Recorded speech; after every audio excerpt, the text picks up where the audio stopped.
Merci à tous. Merci, merci pour la musique. Bonsoir Wavre. Bonsoir Wavre, bonsoir Wavre. Merci, on peut couper cette musique de merde, hein, ça va. Et ça bouge ici. Ouais, ça bouge. Salut, bienvenue en Débranché. Nous sommes au Domaine du Blé. Vous ne connaissez peut-être pas, c'est une discothèque à Wavre. Ici, le domaine du blé, c'est pas du tout une métaphore, quand je vois un petit peu les bagnoles qu'il y a dans le parking. Et outre une discothèque, c'est aussi une salle de spectacle, une salle de stand-up, une salle de cabaret. Et ce soir, c'est cabaret. Cabaret. Ouais, un jeudi par mois, il y a cabaret. Ce soir, il y a cabaret et il y a du beau monde. Et bienvenue dans ce Wavre de paix.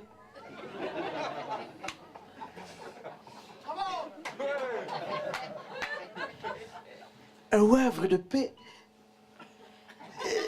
Et voilà, c'est tout ce que j'ai au niveau de l'imitation de Charles Michel. Ah, il y a un gars connu déjà là. Monsieur. Bonjour. Bonjour monsieur. 2 minutes de silence. Bonsoir, c'est bonsoir. Merci. Ok. On va reprendre après parce qu'ils sont en pleine répète. On va parler tout bas. Et où? Quelque part dans le Brabant, voilà. Et il se passe quoi? Et on va rire. Oui. Ouais, bah, enfin, en tout cas, c'est ce qu'on nous promet. C'est du stand-up, un truc comme ça. C'est du stand-up avec des gens talentueux. On doit encore faire moins de bruit. Ouais. Langue des signes. Où est-ce qu'il sort? Oui, ouais. Nickel, merci beaucoup pour ça. Avec plaisir. Donc, tu Si je peux sortiras aider. quand j'ai fini. Je pense que c'est le micro et voilà. C'est parti. Attention, je suis avec le boss. C'est le boss. On est chez toi en fait. Ah, on est chez moi, on est chez toi, on est chez nous. Ah, on est chez nous. Ah, on est chez nous. Il y a des divans, c'est sympathique. C'est sympathique, c'est le domaine du blé, il y a une bonne ambiance, il y a une proximité. D'ailleurs, tu viens de me positionner sur la lèvre. Tout à fait. Et ce qui crée un rapport, un lien, Ouais. j'ai l'impression que tu m'as roulé une pelle quelque part. ouais. Et je trouve que c'est une bonne ambiance. Ouais, ça commence C'est bien. une quoi. bonne entrée en matière. Sociaux, en fait. Comment? Ils règlent ces liens sociaux. Exactement. Et les exactement. cousins avec les bonobos. Avec les bonobos. Avec les bonobos. Alors on fait quoi? On s'encule tout de suite? Non, ça on n'a pas le droit de le dire évidemment. Vous savez d'ailleurs qu'on partage 99% de notre patrimoine génétique avec les bonobos, vous le saviez ça? Comment? Non. Excusez-moi. On a un spécialiste du bonobo qui est là, qui a tenu à apporter une petite précision. Si, moi, Méfiez-vous évidemment les enfants, attention à ne pas essayer ça à la maison. Ne faites pas comme les bonobos. Exactement, exactement. Alors le bonobo, faut savoir qu'il résout les conflits sociaux d'une certaine manière. Relations sexuelles pour résoudre les conflits sociaux. C'est-à-dire qu'on devrait beaucoup apprendre des bonobos. Et dans les bonobos, il y a une hiérarchie. Si tu as fait l'erreur, tu subis le bonobo ou c'est comme ça que ça marche? Alors je ne suis pas non plus bonobologue spécialisé, mais je crois qu'il y a une hiérarchie. Mais c'est une magnifique manière de régler les conflits quand même. C'est beau. Imaginez, vous sortez d'ici, et là quelqu'un vous coupe la priorité droite, il vous rentre dedans en bagnole, et là il sort énervé, on va faire un constat, non. On va résoudre nos conflits sociaux comme les bonobos, hein. Alors voilà, moi je pense que j'étais dans mes droits parce que je sortais. Bonjour mademoiselle. Bonsoir, Qui es-tu? Florence Mendez. Tu viens d'où? Tu fais quoi, pardon? Eh bien, je suis chroniqueuse sur la première, Ouais. plus ou moins prof et plus ou moins humoriste. Tu es vraiment prof? Je suis vraiment prof. Allez, sérieux? Eh oui, Donc c'est du vécu. oui. Il faut savoir que dans la vie, je suis prof de néerlandais. En première, deuxième, troisième secondaire, c'est-à-dire que j'ai des élèves de 12 à 22 ans. Qu'est-ce qui se fait qu'à un moment on a envie de partager ça avec les gens sur une scène? Moi, ça a été une rencontre. J'ai rencontré Dan Gagnon au moment où un de ses auteurs pour le Dan Late Show partait. Et Dan m'a dit, mais écoute, viens essayer d'écrire pour le show. Ça s'est bien passé. Et puis il m'a dit, maintenant monte sur scène. J'ai dit non. Il a dit si, vas-y. J'ai redit non. Il a dit, mais si, vas-y. J'y suis allée. Donc il faut savoir que 2017 a été une année un petit peu particulière pour moi. Il m'est arrivé quelque chose qui a une chance sur 100 de vous arriver si vous habitez en Syrie. J'ai eu 30 ans. Et donc j'ai décidé qu'il était temps pour moi de réaliser mon rêve et de monter sur scène. Je sais pas très bien ce qui fait qu'on a envie de monter sur scène parce que c'est aussi très difficile, c'est un exercice qui fout un peu la trouille, mais c'est très chouette. Premier jour de cours, Nadia, 14 ans, prend ses ciseaux, se les met sur la gorge et se met à hurler qu'elle veut mourir. J'étais supposée faire quoi? Ja, Nadia, maar zeg het in het Nederlands. C'était vraiment mon premier jour et j'ai vu mon directeur passer. Et donc je l'appelle en disant écoute, il y a un problème, il y a Nadia qui veut se suicider. Et il m'a dit Nadia qui? Et donc je lui dis le nom de la jeune fille, il me dit oh c'est normal, t'inquiète pas. Et il s'est cassé, et il m'a laissé là toute seule avec Nadia qui voulait se suicider. Donc voilà. On voit que c'était le début de l'année, parce qu'à la fin de l'année, je l'aurais laissé faire. Bonjour. Je vous présente mon fils Jérémy. Il est dysorthographique, dyscalculique, dyslexique. Ouais, en gros, il est con, quoi. Sinon, il y a son frère Alexandre. Alors lui, il est borgne sourd d'une oreille, manchot, amputé d'une jambe et hémiplégique. Vous savez faire quelque chose pour lui? Ouais, je peux lui mettre la moitié, ouais. Ce que tu fais, ça s'appelle quoi? C'est du stand-up? C'est comme ça qu'on appelle ça? J'en ai aucune idée. Je crois que c'est du... Moi, je crois que je suis dans quelque chose qui s'appelle le sketch-up, c'est-à-dire c'est un mélange entre du stand-up et des sketchs. Je crois que le stand-up, c'est vraiment micro-main, raconter sa vie et tout ça. Et moi, je m'inspire de ma vie, mais il y a aussi une petite partie de personnages, de choses comme ça. Mais je sais pas. Voilà, j'ai décidé que les règles de l'art... rien à foutre, voilà, je fais ce que j'ai envie de faire et puis on verra comment ça se passe. Je vous rappelle quand même que les médecins déconseillent d'accoucher du 16e étage, hein. Et qu'en Belgique, l'avortement est légal jusque 12 semaines. Allez hop, au suivant. Après, il y a toujours des gens pour te dire que prof, c'est le plus beau métier du monde. Ouais, peut-être, ouais, si t'es testeur de thermomètre rectal.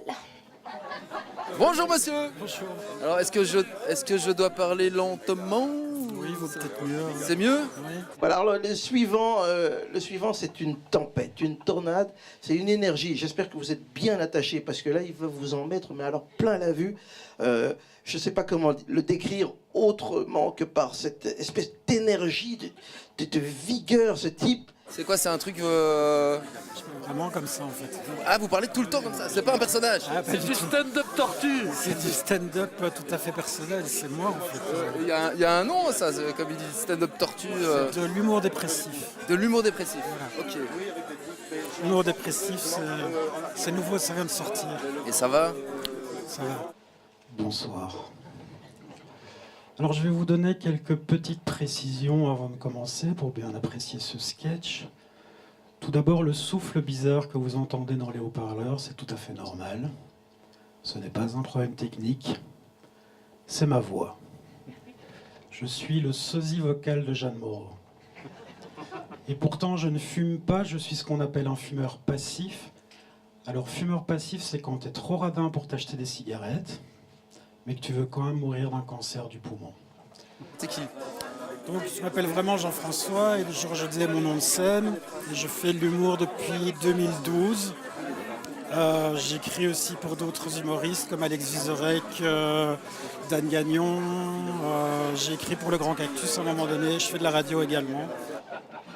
Alors pendant le sketch, il se peut que je fasse ceci.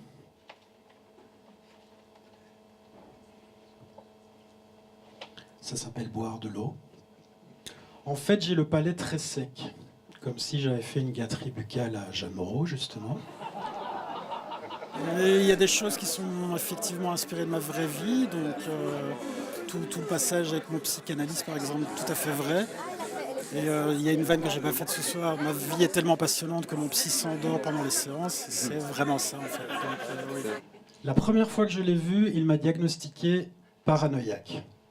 Et moi, je me suis dit, mais ce type m'en veut. Puis il m'a parlé de ses honoraires. Et là, je me suis dit, mais ce type m'en veut vraiment. Ah, est-ce que tu sais vraiment faire plusieurs choses à la fois? Je suis un homme, alors attention, mesdames, je peux faire deux choses à la fois. En même temps, et je dis bien en même temps, je suis capable de ne pas vous écouter et d'en avoir rien à foutre. Je peux rater la cuisson d'un spaghetti et la bolognaise qui va avec, ça aussi.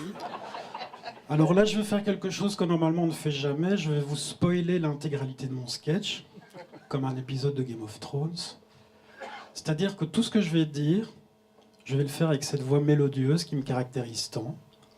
Bon, de temps en temps, je ferai bien l'une ou l'autre petite inflexion vocale, histoire de varier les plaisirs. Je sais varier les plaisirs. Je pratique la levrette et le missionnaire. Mais pas en même temps. Et tu t'entraînes encore pour arriver à un autre niveau J'essaye de danser, en fait, j'aimerais bien une fois danser sur scène. Bon, là, j'ai fait 2-3 cascades, j'en suis qu'au début, donc... Danser et parler en même temps, peut-être? Parler en même temps, oui. C'est assez difficile. Ouais. On y travaille, on y travaille. Ouais.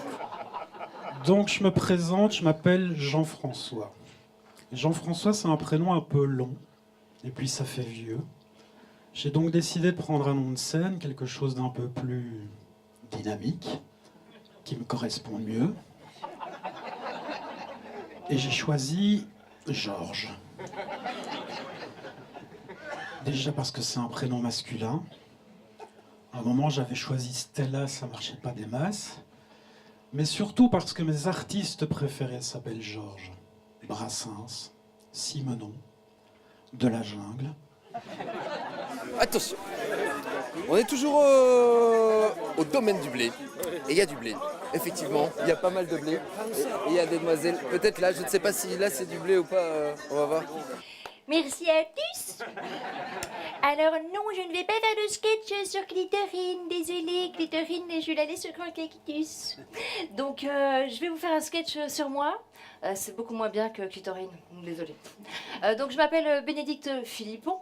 J'ai 32 ans et je suis une ancienne moche. Tu t'es qui? Ça va, et ta sœur? Bénédicte Philippon. Donc, en plus d'être une ancienne moche et une vraie gentille, il y a quand même quelque chose de positif dans ma vie. Je suis une ancienne célibataire. J'ai un mec. Il s'appelle Bastien et ça fait 2 mois qu'on est ensemble. Enfin, je crois, parce que ça fait 1 mois et 3 semaines que j'ai plus aucune nouvelle.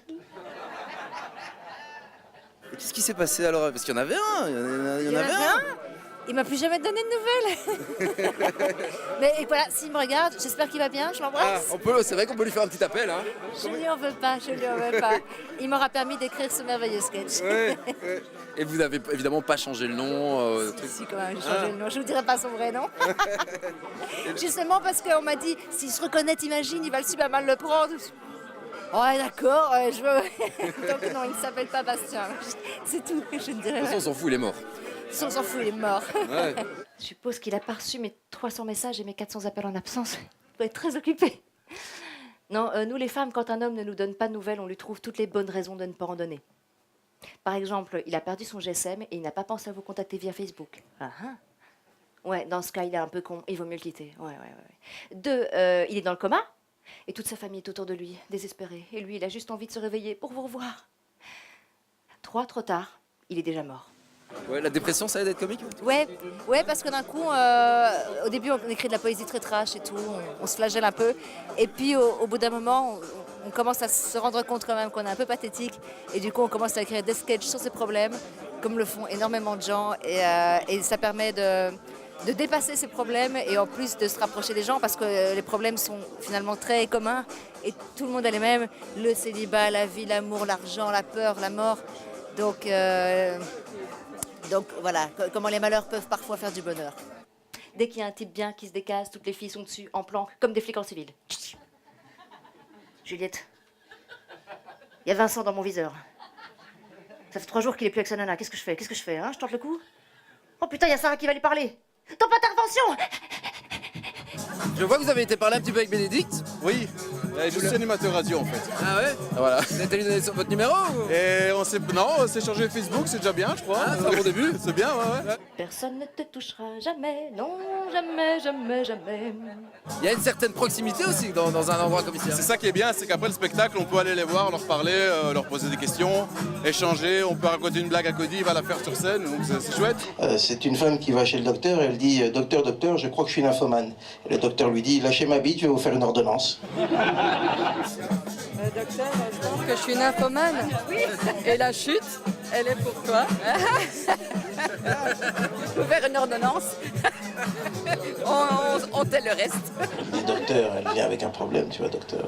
Je crois, je suis pas sûr, mais je crois que je suis nymphomane. Et le docteur, il est en face. Il est un peu étonné, tu vois. Pour répéter la question, docteur, je crois que je suis... Pardon, j'entends pas bien. Bon, je disais, docteur, je crois que je suis un nymphomane. Et lui, il dit, alors...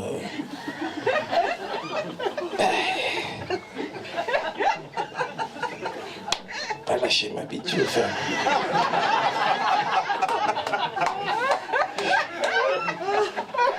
faire une ordonnance. Permettez?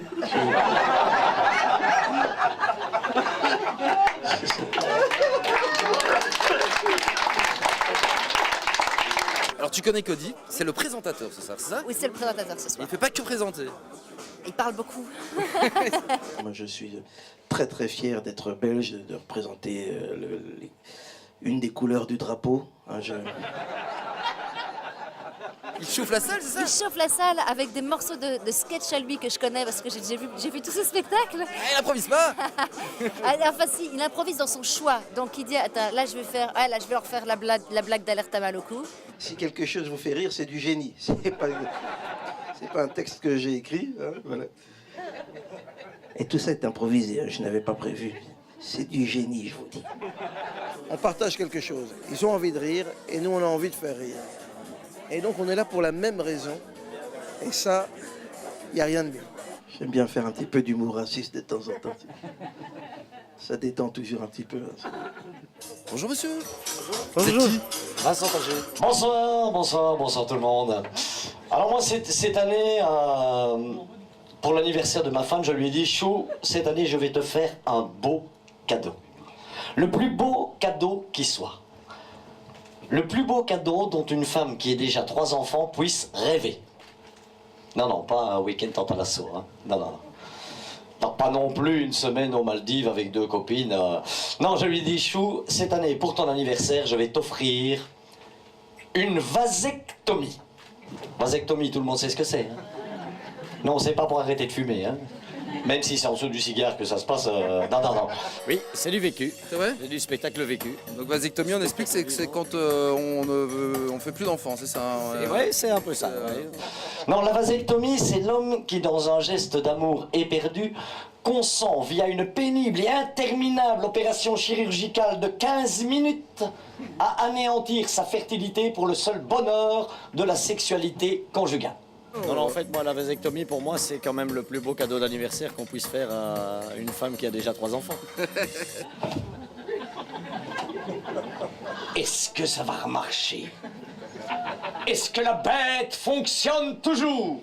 On a une demoiselle qui envoie un message qui dit attention, c'est bientôt à moi, je vais monter sur scène, c'est ça? Ça va être à vous? Écoute, est-ce que je... Non, je ne parlais pas de moi dans ce message, mais de ma fille, figure-toi, qui est sur scène ce soir. Allez. Ainsi que mon fils. Donc, qui est sur scène aussi. Qui est sur scène aussi. Donc voilà, on s'envoie des messages. Laurence Bibot, c'est qui elle? Laurence Bibot, elle est magnifique, elle est incroyable. C'est une comédienne, une actrice, une humoriste qui me fait hurler de rire. J'aime son style, j'aime son rythme, j'aime son phrasé. Elle a une musicalité dans les mots qui fait que ça devient mélodieux, quoi. Et elle a une inventivité, une créativité. Elle manie la rupture avec précision. C'est une virtuose. Laurence Bibot, bonjour. Bonjour. Vous nous parlez de quoi ça? Alors, écoute, comme tout le monde, d'un peu de tout. Hein. J'ai pas un sujet de prédilection, il y en a plusieurs. Je vais parler de mon âge. Oui, je suis plus âgée que mes camarades de jeu. Et croyez-moi, il n'y a aucun avantage à vieillir, contrairement à ce que se tue à me dire mon manager.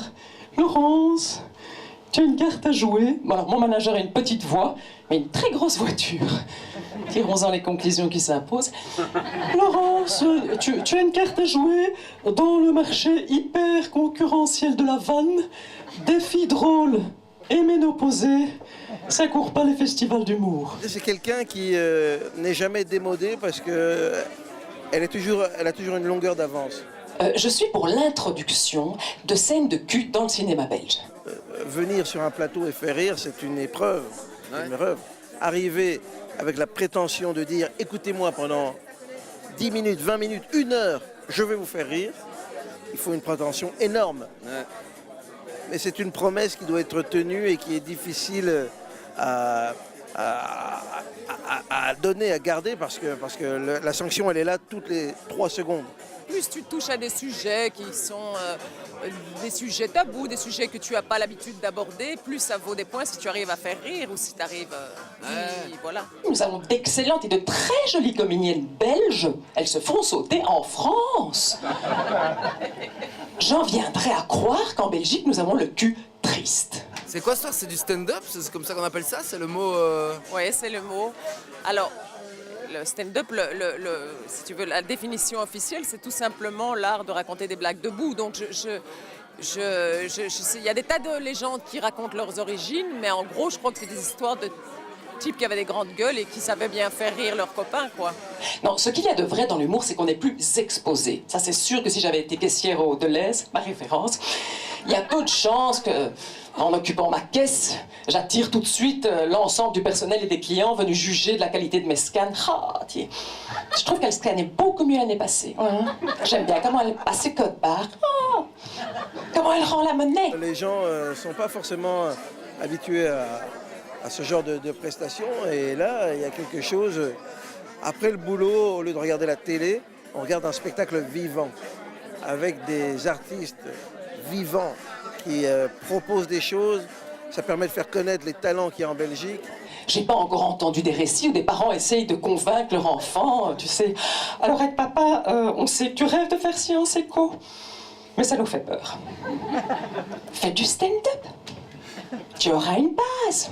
Je suis toujours surprise quand les gens me disent « Oh, tu es folle, quelle folle !» Et je me dis « Tiens, c'est étrange, parce que dans la vie, je te jure, je suis plutôt dans une norme assez tranquille. Je pense être en fait assez normale. » Non, pourvu qu'elle ne nous ramène jamais un musicien à la maison, on dit. Tu imagines un type avec une barbe habillée en Charles Ingalls. Bonjour, Isolde. Peux laisser ton bouzouki dans la cuisine. On ne te le volera pas. Et si c'était possible de m'enlever ces grosses bottines? Question de ne pas ramener toute la forêt de soigne dans le salon. Non, garde-les. Je parle beaucoup de ma vie et de ce que je suis, de ce que je ressens. Oui, bien sûr. Oui, c'est pour l'instant, c'est mon outil. Mais je mens aussi. Ah ouais, tout n'est pas vrai. Non. Alors, ils sont gentils. Mais oui, ils sont gentils. Mais justement, ils sont gentils. Enfin, mais moi, à 20 ans, j'avais envie de tout sauf d'un type gentil. Moi, je fantasmais sur des bad boys, des mecs en cuir qui savaient jouer du couteau. Non, mais ici, si on a la chance de tomber sur un barbu qui a un couteau, c'est pour resserrer les vis de son panier à vélo ou pour vous couper un morceau de pomme. Allez, vous riez, c'est bien. Très important de vous faire rire dès le début. C'est la règle du stand-up. On m'a déjà dit, tu les perds au début, tu les perds définitivement. C'est terrible, vous savez, j'ai déjà perdu comme ça des salles entières. Ouais. Ah oui. Ah non, mais c'est embarrassant, parce que c'est moi qui dois appeler les familles. On ne pense plus à rien. Voilà, on ne pense plus à rien, c'est bien, ça fait du bien. Elle nous emporte. Elle nous emporte totalement. On la suivrait dans tous ses délires, quoi. Elle est vraiment bien. Non mais je le sais pour en avoir été la victime. Un enfant qui échoue, c'est un parent en échec. Et pourtant, je ne sais pas si vous vous en êtes rendu compte, mais il semble qu'il n'y ait jamais eu autant de HP. Moi, j'essayais de consoler une copine dont le fils avait encore doublé. Oh putain, il a encore doublé. Non, mais non. Rien, non. C'est un malin. Un malin. Alors, il va très vite. Et puis, il s'ennuie. On pense qu'il est HP. Ah, c'est ça. Et alors, à ce moment-là, je me suis dit, putain, moi, j'ai vraiment été une mauvaise mère, dit. Parce que toutes les fois où mon fils a doublé, je n'ai jamais pensé qu'il était HP. J'ai juste eu peur qu'il soit très con. Et c'est ça qui est magnifique, c'est qu'on ne regarde pas bêtement la télé, on participe à quelque chose, à la création, à la naissance de ces artistes, quelque part. On les aide à grandir, à se perfectionner. Et ça, c'est un partage. Et c'est ça qui est important dans ce genre de soirée, c'est le partage. On partage une même envie, un même plaisir. Waouh. C'est plus qu'un bonobo. Non, c'est très très beau. D'ailleurs, là-dessus, on va y aller, nous.